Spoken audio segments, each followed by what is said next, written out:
नमस्कार साथियों, आपका आभा नगरी क्लासेज में हार्दिक स्वागत, अभिनंदन।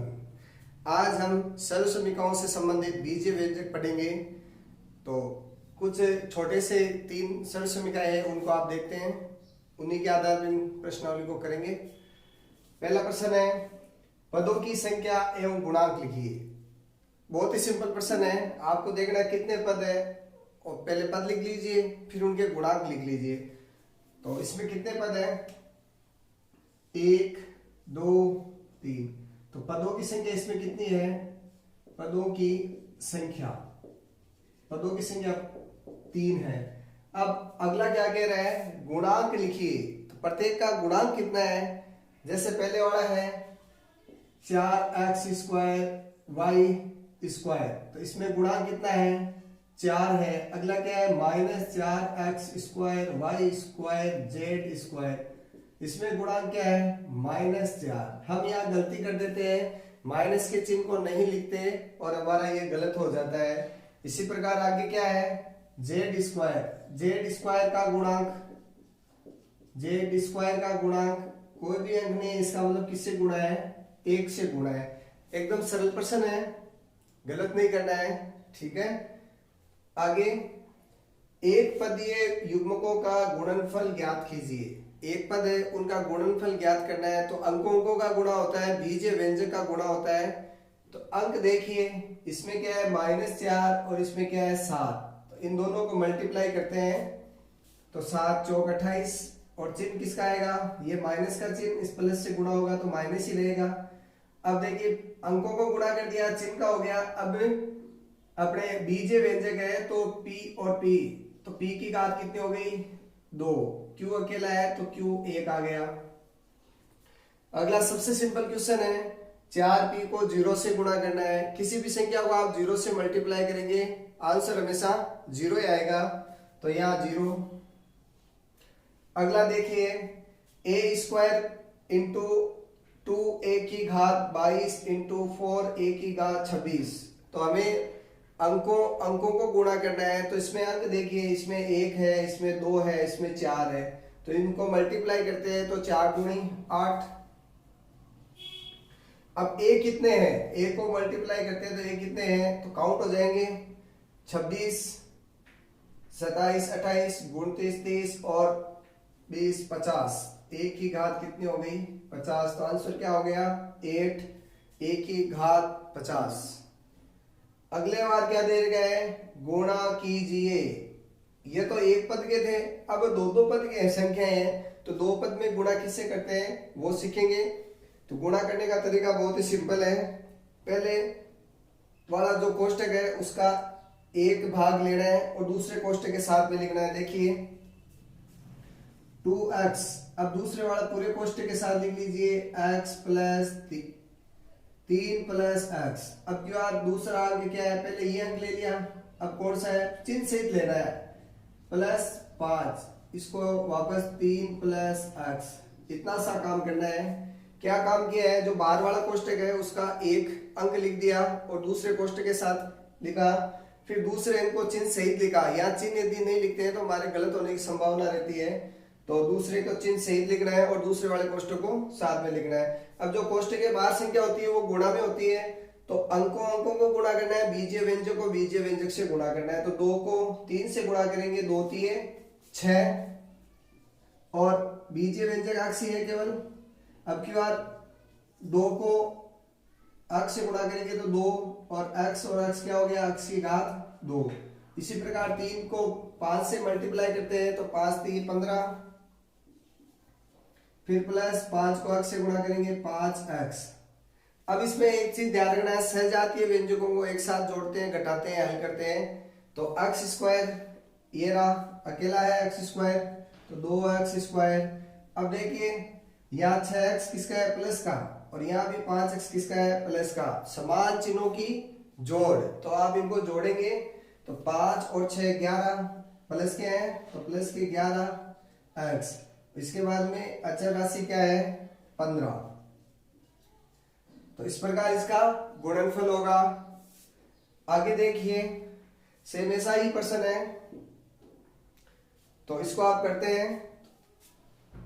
पहले वाले कोष्टक का पहला भाग लिखते हैं एक्स स्क्वायर, दूसरे वाले कोष्टक के साथ है जैसे जैसे उतार लेते हैं, फिर इसका -5 इसके साथ में उतार देते हैं और ये 25 लास्ट में सरल होगा। तो अभी इसमें गुणा किया, वैसे वैसे इसमें गुणा करना है, चिन्हों का ध्यान रखना है। तो चिन्ह माइनस से गुणा होता है तो प्लस होता है, प्लस गुणा प्लस तो प्लस होता है, और बाकी सभी में माइनस होता है। माइनस गुणा प्लस विपरीत चिन्ह होते हैं माइनस का हो जाता है, ये ध्यान रखेंगे। यदि चिन्हों में गलती कर देंगे तो हमारा प्रश्न गलत ही माना जाएगा। अब देखिए एक्स स्क्वायर है, इसको एक्स से गुणा करेंगे तो एक्स की घात 3, एक्स स्क्वायर को +5 से गुणा करेंगे +5x स्क्वायर, -5 को x से गुणा करेंगे -5x, -5 को +5 से गुणा करेंगे 25, और चिन्ह किसका आएगा माइनस का, और फिर ये अंतिम में 25। अब इसको सरल करते हैं। सबसे पहले अधिकतम घात कितनी है, x की घात 3 है, फिर +5x स्क्वायर और -5x, यहाँ देखिए माइनस का 25 और प्लस का 25 विपरीत चिन्हों की बाकी होती है और दोनों की बाकी हुई तो 0 बचा, 0 को हम यहाँ नहीं लिखेंगे। तो गुणनफल क्या हो गया, x की घात 3 प्लस 5x की घात 2 माइनस x 5x। ठीक है, अब यहाँ हम कुछ प्रश्न सरल समीकरणों से संबंधित कर रहे हैं, तो सरल समीकरण हमें याद होनी चाहिए, ध्यान में आनी चाहिए। तो पहली सरल समीकरण क्या है, a प्लस बी का होल स्क्वायर, तो ये क्या होगा a का स्क्वायर प्लस 2 गुणा a गुणा b प्लस b का स्क्वायर। ठीक है, इसी प्रकार अगली सरल समीकरण क्या है, a माइनस बी का स्क्वायर, तो यह जो प्लस था उसकी जगह माइनस आ गया, तो यह जो प्लस है इसकी जगह माइनस लिखना है। तो a square minus 2ab plus b का स्क्वायर। एक सरल समीकरण है अपने पास a का स्क्वायर माइनस b का स्क्वायर, यानी पहली संख्या का स्क्वायर माइनस दूसरी संख्या का स्क्वायर है, तो a कोष्टक में जोड़ते हैं, a कोष्टक में घटाते हैं, तो a प्लस b और दूसरे में क्या हो जाएगा a माइनस b। एक सरल समीकरण और है x plus a x plus b।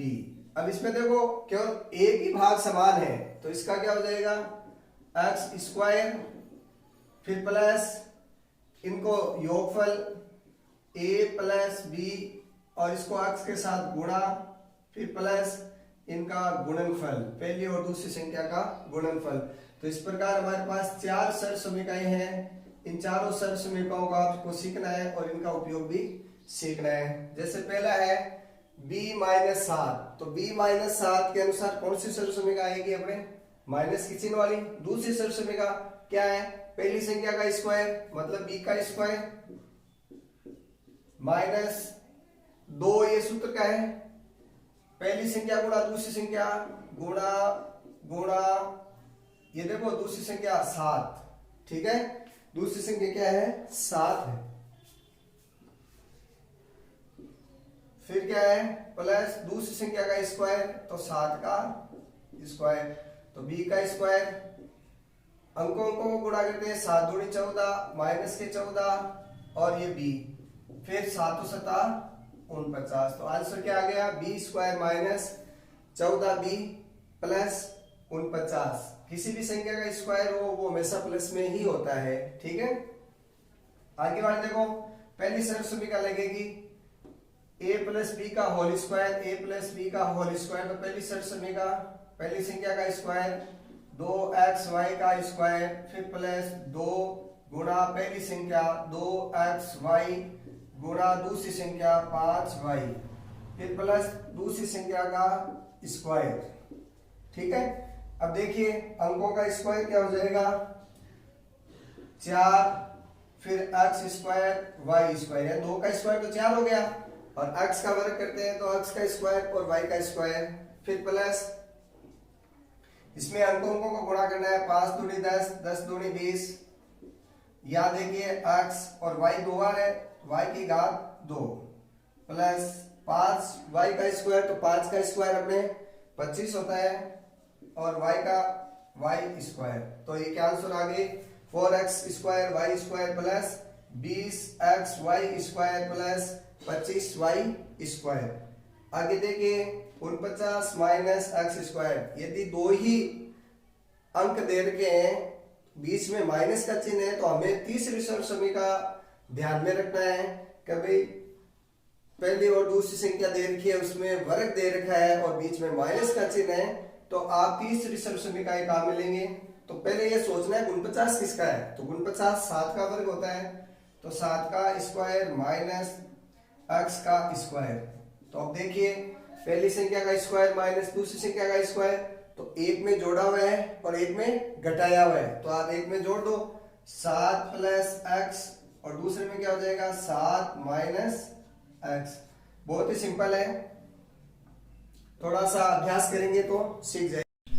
अब देखिए सरसमीका का उपयोग करते हुए ये एक महत्वपूर्ण प्रश्न है, इसको हल करते हैं।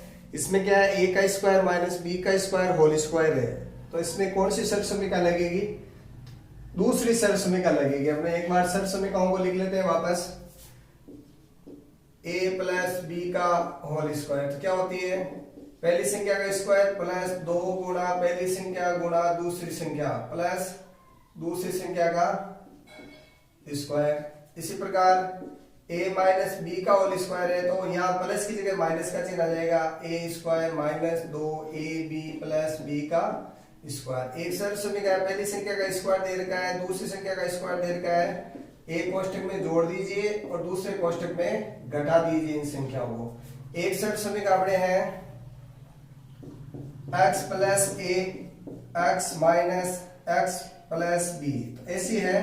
तो पहले x का स्क्वायर, फिर जो बीजीय व्यंजक है अचर राशि है प्लस अचर राशि को इसमें जोड़ दीजिए, बीजीय व्यंजक से गुणा कर दीजिए और फिर अचर राशि का गुणनफल a गुणा b। तो ये चार सरसमीकाएं आपने दे रखी है, इन चारों सरसमीकाओं का आप हल करेंगे सीखेंगे।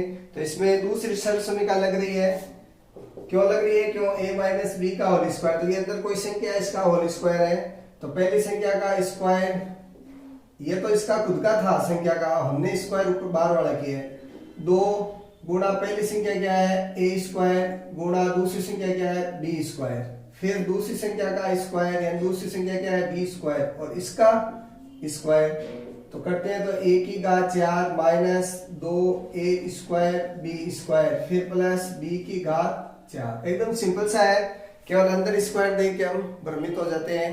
अगला देखिए 4x प्लस 5 4x माइनस 1, ये तो दोनों समान है लेकिन चिन्ह भी प्लस माइनस है, लेकिन अचर राशि अलग अलग है, इस कारण ये एक में जोड़ने वाली एक में घटाने वाला नहीं लगेगा। इसमें ये चौथी सरसमीका लगेगी, जिसमें क्या है जो बीजीय व्यंजक है उसका स्क्वायर फिर प्लस अचर राशियों का योगफल, तो 5 प्लस के 5 है और माइनस का 1 है, फिर इसके साथ में बीजीय व्यंजक का गुणनफल फिर अचर राशियों का गुणनफल 5 गुणा माइनस 1। अब इसको हल करते हैं, 4 का स्क्वायर 4 चौक 16 x स्क्वायर फिर प्लस ये कितने हो गए प्लस के 4x और यहाँ प्लस माइनस 5 एकम 5, तो इसको गुणा करते हैं 16x square plus 16x minus 5। ठीक है, कई बार अंकों को दे देते हैं, अंकों का वर्ग ज्ञात कीजिए सरसमीका का उपयोग करते हुए। अब हमें ध्यान में होना चाहिए 70 क्या होता है, इगोत्तर क्या होता है 70 प्लस 1 इसका होल स्क्वायर, तो पहली सरसमीका के अनुसार हो जाएगा। तो पहली संख्या का स्क्वायर प्लस 2 गुणा पहली संख्या गुणा दूसरी संख्या फिर दूसरी संख्या का स्क्वायर प्लस दूसरी संख्या का स्क्वायर। ठीक है, तो 70 का स्क्वायर 7 7 49 और 2 जीरो लगे, फिर 7 दूनी 14 जीरो लग गया, फिर प्लस 1, तो इनको जोड़ते हैं तो 1 4 0 5, ये इसका वर्ग आ गया। इसी प्रकार 99 का स्क्वायर करना है सरसमीका का प्रयोग करते हुए। यदि आप सीधा करते हैं 99 का वर्ग 99 इंटू 99 तो भी सही है, लेकिन पूरे नंबर नहीं मिलेंगे। पूरे नंबर कब मिलेंगे, जब आप सरसमीका का कहा गया है तो सरसमीका का उपयोग करना है आपको। तो इसमें 99 का होता है 100 माइनस 1 का स्क्वायर, तो तो 100 का स्क्वायर माइनस 2 गुणा पहली संख्या गुणा दूसरी संख्या प्लस दूसरी संख्या का स्क्वायर। तो 100 का स्क्वायर हो गया 10,000 माइनस 200 प्लस 1। 10,000 में से 200 कम किए 9,800 और एक जोड़ देते हैं 9,801। तो इस प्रकार बीजीय व्यंजक और सर्वसमीकों से संबंधित ये प्रश्नावली है, बहुत ही सरल तरीके से बताया है। धन्यवाद।